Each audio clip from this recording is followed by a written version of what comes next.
Welcome to the deep dive. Today we're digging into something I think many of us wonder about, this relationship between happiness and sadness. Mhm. Does happiness actually need sadness to, mean something? Right. It's that whole idea. You hear it often. Carl Jung's quote comes to mind. Exactly. That the word happy would lose its meaning if it were not balanced by sadness. It makes you pause. It really does. This idea of contrast, needing the dark to see the light, seems almost intuitive when we talk about feelings. Totally. So for this deep dive, we've got a couple of interesting reads. One is from Psychology Today by Jack Schafer called Happiness Without Sadness Has No Meaning. Okay. And then another piece that kind of pushes back titled Why Happiness Doesn't Need Sadness. So two pretty different takes on it. Yeah, exactly. So our goal here is to really unpack this. Is sadness like a prerequisite for happiness to feel real or significant? Or can joy just exist on its own? We want to explore these sides and see what comes out of it for you. Sounds good. He gets right to the heart of how we experience our emotional world. Mm-hmm. And having these contrasting views should make for a really interesting discussion. Okay, so let's start with the argument for sadness giving meaning to happiness. That's really the core of Schaefer's article. Right. He makes this case that happiness isn't just felt, it's comparative. Comparative. How so? Well, he suggests the amount of happiness we feel is sort of measured against the sadness we've known before, like the deeper the sadness you've experienced. The more intense the happiness feels later on. That's the idea, yeah. What's your first thought on that? It's this focus on relativity, isn't it? That Okay. our feelings operate on a scale. Yeah. And you only really appreciate the up because you know the down. Hmm. He's saying we need that anchor point, that low point, to even register how high the high is. Right. And he pushes this idea, talking about how fearing sadness can actually box in our happiness. He calls it the middle zone. The middle zone? Yeah, like people try to avoid really intense sadness, maybe avoid deep intimacy because it could lead to hurt. Mm-hmm. But in doing that, they also cut themselves off from feeling really intense joy. They end up kind of muted. Okay, I see. So the defense mechanism against pain becomes a barrier to pleasure, too. Exactly. That's quite insightful, actually, these things we do to protect ourselves. He calls it living behind an emotional wall. Yeah, that's his term. Those walls keep out the bad stuff, sure, but they're not selective. They block the good stuff, too. Mhm. You might feel safer, maybe, but you miss out on deep connection, real happiness.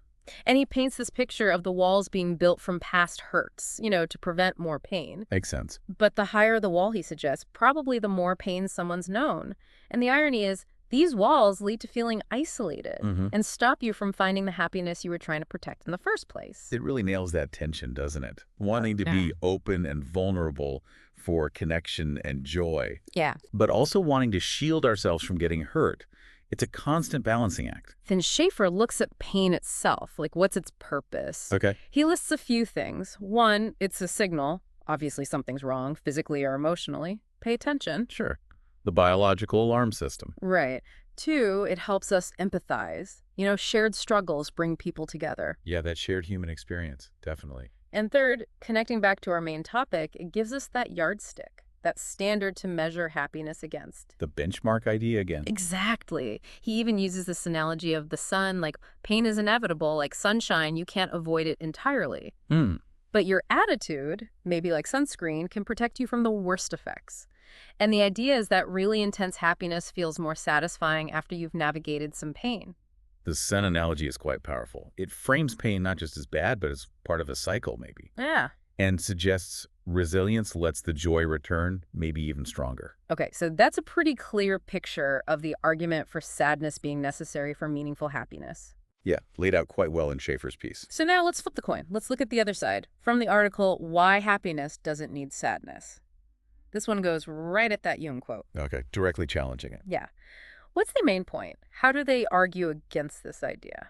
Well, their core argument is basically that happiness has its own meaning. It doesn't need to be defined by its opposite. It stands alone. Exactly. They argue it's rooted in things like, joy, connection, feeling grateful, having a purpose. They give examples like a kid laughing uncontrollably, Yeah. or getting totally lost in something you love doing, that flow state, or just a peaceful walk outside. These things feel good and meaningful in themselves. They don't need a before picture of sadness to make them worthwhile. Precisely. That's their stance. These Yeah. moments have intrinsic value. And they mentioned some names from positive psychology: Seligman, Fredrickson. Right. Big names in that field, studying what makes people flourish. And their research, as the article points out, connects happiness to things like engagement, relationships, meaning, not just to the absence of sadness or contrast with it. Yeah, they're leaning on that whole body of work that shows well-being isn't just about not feeling bad. It's about actively cultivating positive states and experiences. Like gratitude journals or mindfulness. Exactly, those kinds of things. Mhm. The article mentions them as ways to boost happiness directly without having to go through suffering first. They also tackle that idea, wouldn't constant happiness get boring, lose its punch? Ah, the monotony argument, yeah. Their answer is basically no, because things like novelty, facing challenges, learning, growing those things provide depth and keep life interesting. You don't need suffering for stimulation. That's a good point. We often feel really alive when we're learning or overcoming a challenge, even a positive one. Right. That striving itself can be fulfilling, contribute to happiness, without needing a prior negative state. Now, something in that second article I found really sharp was their point about the danger of romanticizing suffering. Ah, yes. Tell me more. Well, this idea that if you believe sadness is required for happiness, you might start to glorify pain or feel you have to somehow earn your joy through hardship. Ooh, Yeah. yeah, that's a critical point. Hmm. They're saying that mindset could actually be harmful. Yeah. It might stop people from seeking help when they're down because they feel they should be suffering. Or make them feel guilty or undeserving when they do feel happy. Exactly. It taps into that whole no pain, no gain cultural thing. Which can be a real burden, yeah. Like maybe you subconsciously sabotage your own good feelings if you think you haven't paid the price with enough sadness. Wow, that's quite a thought. And they also push back on the idea that resilience only comes from overcoming bad times. Right. They argue that growth can come from positive experiences too, from building on strengths, exploring what you're capable of.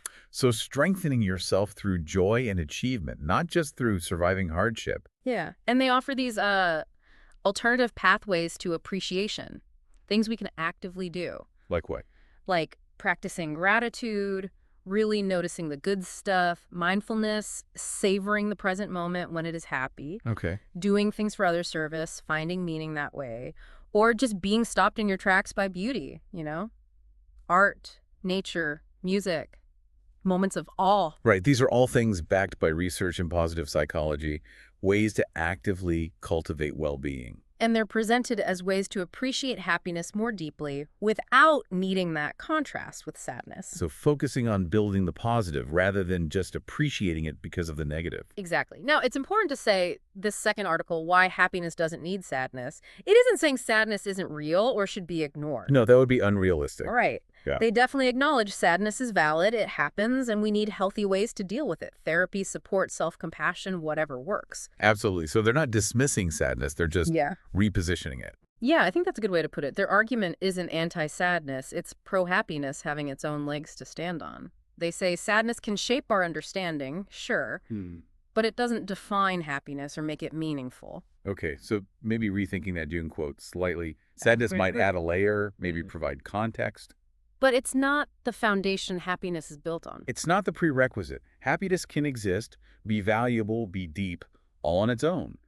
The two can coexist, inform each other, but one isn't dependent on the other for its very meaning. That's a really key distinction, isn't it? It allows both emotions their space without making happiness beholden to sadness. Yeah, a subtle but really important shift in perspective. Okay, so just to kind of wrap up the two main viewpoints we've looked at. Let's recap. On one side, we have the argument that happiness gets its meaning, its intensity, really, from being compared to past sadness. Right, the comparative view. Yeah. And that avoiding sadness can mean you also miss out on intense joy. Pain serves a purpose in highlighting the good.